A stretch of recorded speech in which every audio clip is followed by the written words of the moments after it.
Durante décadas, Peter Nygard fue un conocido personaje magnate de la moda. Fue un empresario, fue bastante millonario, un hombre rodeado de lujos, celebridades, fiestas privadas, frente al mar. Su nombre aparecía en revistas, su marca generaba cientos de millones de dólares. Su imagen pública era la de un hombre exitoso. ¿Excéntrico? Sí, pero admirado. Pero, con los años, comenzaron a surgir diferentes denuncias. Primero fueron los rumores, después fueron las demandas civiles. Luego, testimonios que empezaron a repetirse con una precisión sumamente inquietante. Mujeres que no se conocían entre sí, contaban historias sorprendentemente similares, invitaciones exclusivas, promesas de oportunidades, promesas de viajes y de fiestas privadas. ¿Y detrás de todo esto? Bueno, detrás de todo esto, según los tribunales, había un sistema. Porque esta historia, mis amigos, no se trata de un empresario poderoso. No. Se trata de cómo el dinero, la influencia y el silencio pueden proteger durante años algo que es mucho más oscuro. Aquí el eje no es la moda, no son las fiestas, mucho menos las celebridades. Es el patrón que toma todo esto. Y ese patrón, aunque no lo creas, da mucho más miedo que el morbo aislado. Peter Nygard construyó durante décadas una imagen pública cuidadosamente diseñada. Era el fundador de una empresa internacional de ropa femenina que llegó a generar cientos de millones de dólares. Su marca se expandió por múltiples países y su figura pública era la de un empresario carismático, extravagante, sí, claro que sí, pero era alguien que parecía disfrutar de esos excesos. Mansiones, eventos privados, viajes constantes, una vida rodeada de muchos lujos.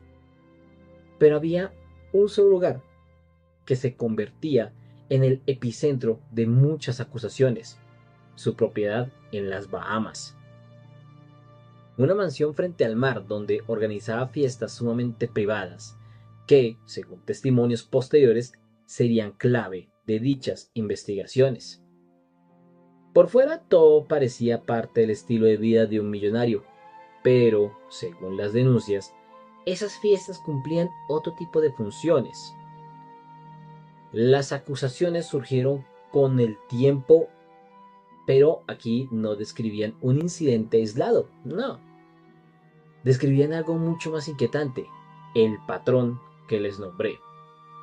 Múltiples mujeres afirmaron que el primer contacto comenzaba con una especie de invitación aparentemente inocente pero exclusiva, su oportunidad de modelar, su oportunidad de hacer viajes y empezar a meterse en este círculo que para muchas es muy apetecido. Las conexiones dentro de la industria de la moda, promesas de contactos importantes. El acercamiento, según varios testimonios, seguía una secuencia, esta misma secuencia. El hombre llegaba, hablaba con la chica, si le parecía muy hermosa, le decía: te invito a mi mansión en las Bahamas, donde allí podrás modelar, donde allí podrás conocer a gente muy poderosa. Gente de la moda, gente que cambiará tu vida. Luego, después de las invitaciones, el entorno era muy controlado y después surgían las diferentes presiones. Algunas denunciantes afirmaron que eran menores de edad cuando esto ocurrió, y estoy hablando de ese primer acercamiento. En ciertos casos se habló de adolescentes de 16 años hasta incluso menos. Los relatos presentados en el juicio describieron situaciones de manipulación psicológica, coerción y abuso sexual. Pero esto no se trata de cuentos contemporáneos, para nada. Ese entorno donde el poder económico y la diferencia de edad y la autoridad simbólica crean un equilibrio total. ¿A qué me refiero con esto? Si tú le dices a tu familia que pasó esto en la fiesta, lo negaré y me van a creer a mí, porque soy adulto y a ti no, por ser menor. Más o menos a esto me refiero. Ellas no podían negarse, no podían temer a las consecuencias si hablaban, porque lo que más llamó la atención de los investigadores fue algo más, y fue que muchas de estas mujeres se conocían entre sí. ¿A qué me refiero con esto? Que era muy común en estos tribunales encontrar una chica que conocía a otra y a otra y a otra porque todas coincidían en esas mismas fiestas. Sin embargo, lo que más delataba a este hombre eran las coincidencias, esos pequeños puntos claves. Y aquí es donde el caso se vuelve aún mucho más inquietante, porque las acusaciones no aparecieron todas al mismo tiempo. Durante años hubo señales, hubo una que otra demanda civil, hubo rumores dentro de la industria, hubo acuerdos confidenciales, pero nada, pese a estos pequeños rumores que generaron esa bola de nieve que estalló, pareciera que pudiese derrumbar aquel imperio. Cuando una figura acumula suficiente poder económico, aparecen otros factores, equipos legales sumamente agresivos, procesos judiciales prolongados y una presión mediática y una intimidación directa que era ya imposible de sostener. En varios casos, las denuncias no prosperaron o simplemente terminaron resolviéndose afuera de los tribunales penales. Mientras tanto, la imagen pública de Peter Nygard seguía totalmente intacta. Eventos, fotografías, entrevistas, relaciones públicas. La fachada seguía funcionando. Y cuando la fachada funciona durante tanto tiempo, la sociedad deja simplemente de cuestionarla. Pero aquí es donde llega la caída de este hombre, ya que en 2020 esa balanza por fin se desequilibra y genera un cambio. Peter Nygard fue arrestado en Canadá a solicitud de los Estados Unidos. Las autoridades federales lo acusaban de delitos relacionados con el tráfico sexual y el crimen organizado. Posteriormente, él fue extraditado. Durante años había sido partícipe de esa serie de denuncias dispersas, pero estas empezaron a consolidarse en procesos judiciales formales. Y en 2023, un tribunal canadiense lo declaró culpable de varios cargos de agresión sexual. No todas las acusaciones terminaron en condena, pero varias sí. El empresario, durante décadas, había cultivado una imagen de éxito internacional, que terminó sentando, o que terminó bien sentado en el banquillo de los acusados. Un hombre que organizaba fiestas privadas frente al mar, ahora estaba frente a sentencias judiciales. El hombre que antes era intocable, ahora dejó de serlo.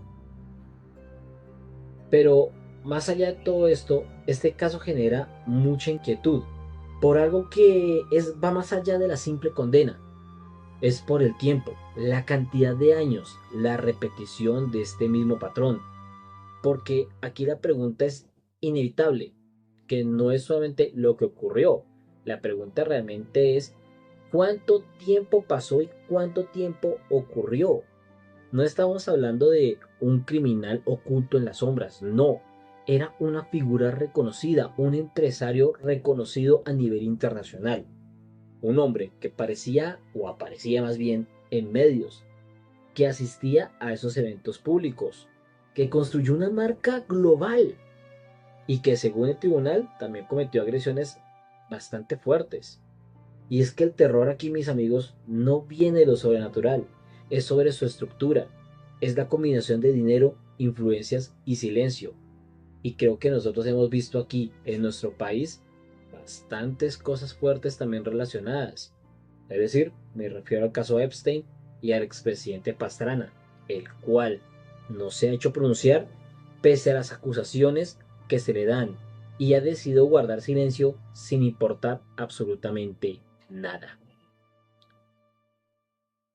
El caso de Peter Nygard no es el primero ni será el último. De hecho, hasta ahora se están empezando a destapar todos estos crímenes. Pero en cuestión de mostrar la relación entre poder económico y abuso sistemático, Lo que hace inquietante este caso es la ingeniería que va detrás de ese patrón. Captación, aislamiento, control, negación pública, defensa legal y repetición. No es un acto aislado lo que define al depredador, es su rutina, es la normalización, la convicción de que nada va a ocurrir. Y durante décadas, el sistema pareció darle la razón hasta que realmente dejó de hacerlo. La historia termina en los tribunales, pero la inquietud no termina allí, no, porque cuando un caso de estos sale a la luz, la pregunta no es solo qué hizo esta persona, la pregunta es cuánto tiempo pudo hacerlo sin que las autoridades hicieran algo, pasando por encima de la autoridad. Una pregunta aún más incómoda es, ¿cuántos sistemas similares existen hoy? ¿Protegidos por dinero, reputación o miedo? Ese, mis amigos, es el verdadero horror. No es un monstruo imaginario, no es un espanto, no es como referirnos a la patasola o a la candileja que es un mito y no sabemos de su existencia, aunque nos produce miedo. Este miedo es real, este es un hombre real. Y lo más tétrico es que él sí sonríe en las fotografías oficiales.